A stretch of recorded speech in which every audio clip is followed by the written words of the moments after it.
We are at the Aerospace Museum at the Stratton Air Force Base, Air Guard Base, and we're here to look and take a track walk and find out what do you need in order to start autocrossing and have an idea of what it takes to put your car around an autocross course.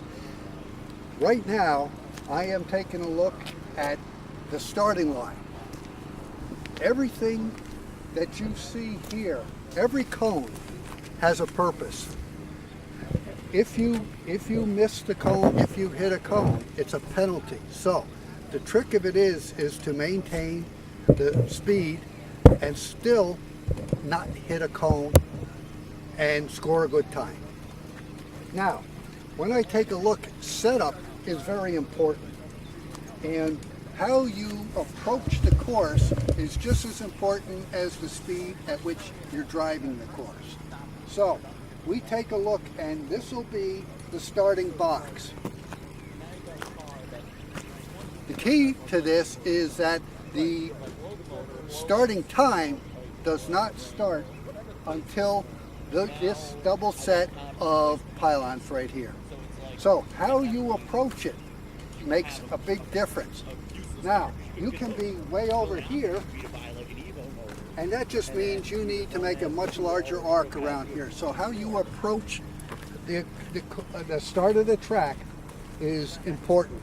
So where you walk the course is where you want to drive the course. Now, we're going to start walking the course.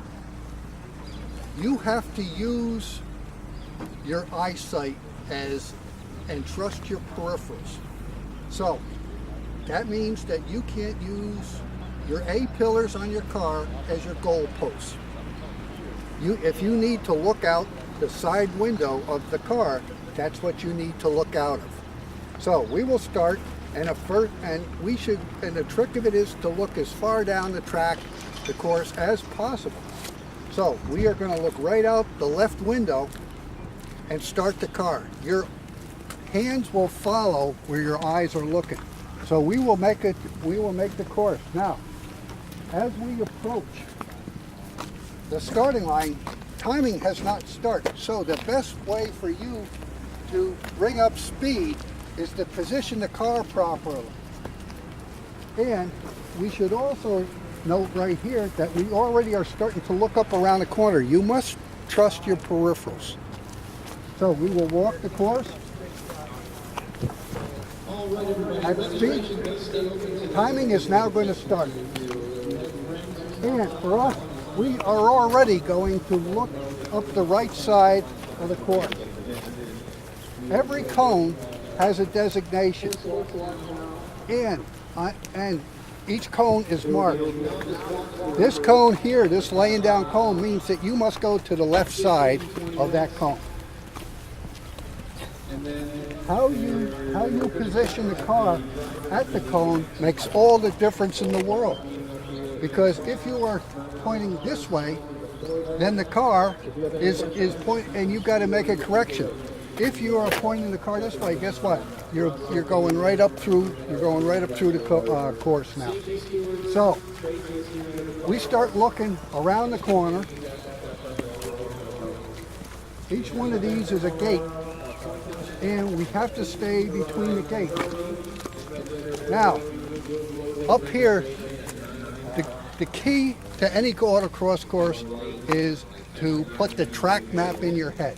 So right now, all you see up here is a sea of cones.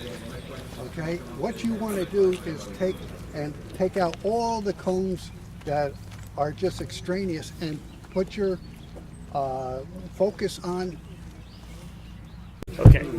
Okay, now your focus is to keep your eyes up and keep them moving.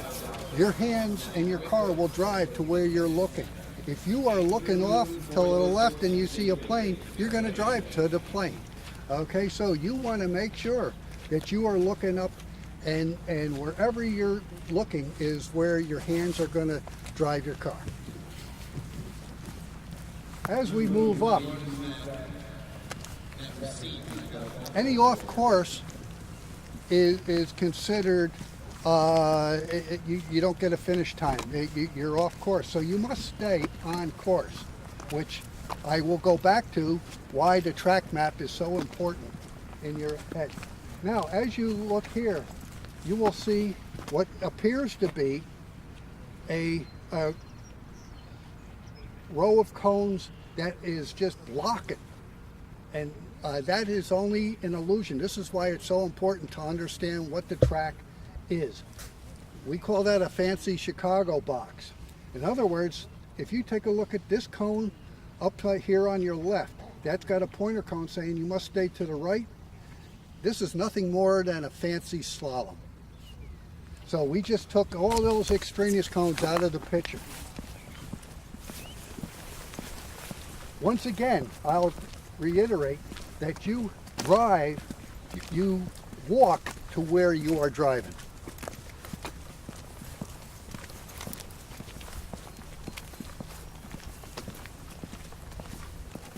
As we get here, it becomes pretty evident that you are going to enter this, what we call the Chicago box, but your eyes should be up past it by now to know that at the corner you will see the man just walking past here, stopping, and that cone, it becomes very important because that's going to be your focus until you enter the Chicago box. That's going to be a key cone for us. I'll explain why when we get up there. Once again, you walk where you're going to drive.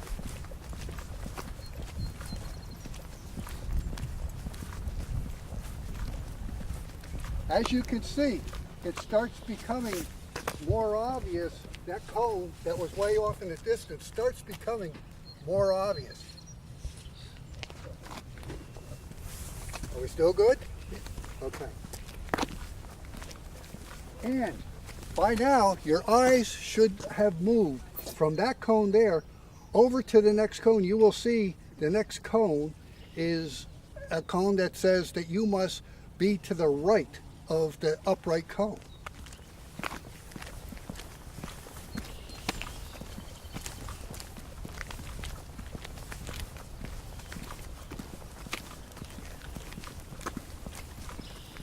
Once again, how you position your car becomes extremely important, and I'll show you the reason once we come up to this cone right here.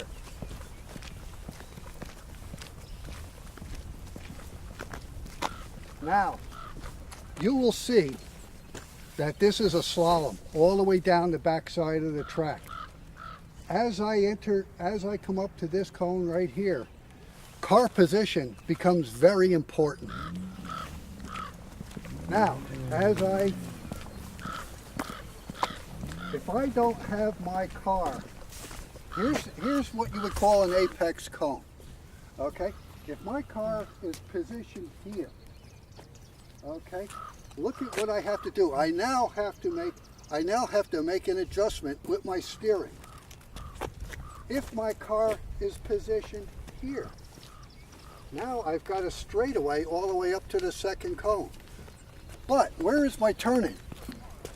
That's an apex cone, but yet my turning is back here, because position becomes very important.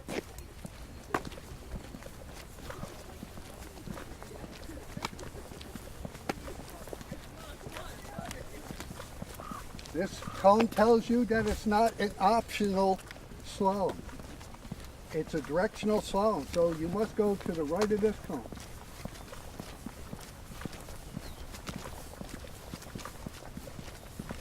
You must go to the left of the next cone.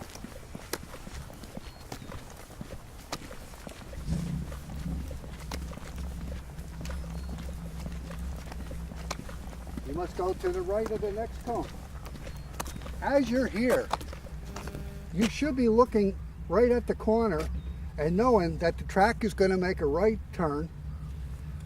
But we got to figure out as we go here, as we walk the course, because once we go up and we see how tight that corner is, it's going to make a big difference of how we approach that cone with the pointer pointing down to the left.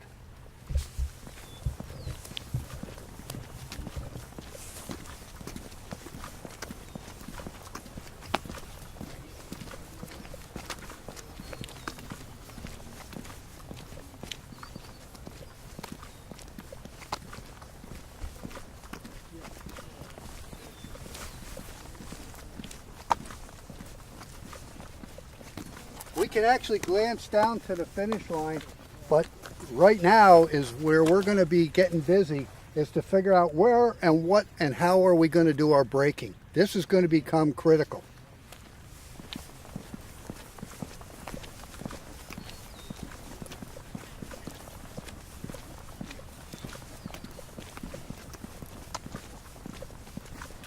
Being car dependent and your braking ability and stuff, your threshold braking ability, this is going to be, somewhere in here is going to be your braking zone.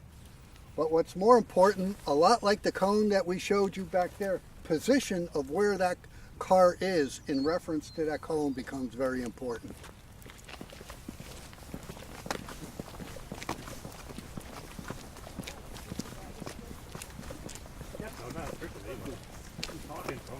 There is no such thing as brake steer.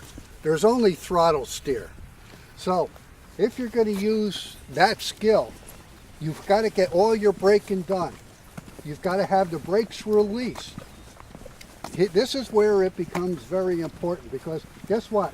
If your car is positioned here, braking, this is where you have got you're going to get behind this cone here.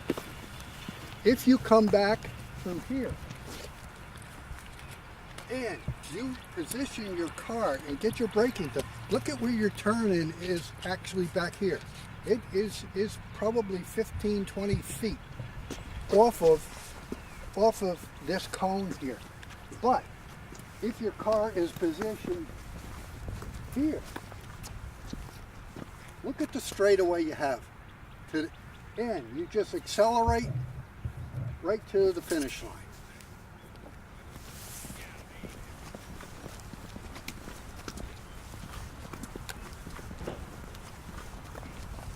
Now here's the key. We can look all the way down to the end of the finish line is where the double set of cones is and the black boxes.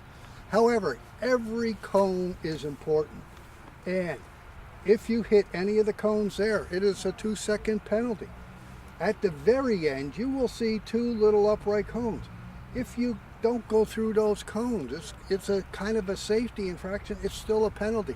That is the end of the course.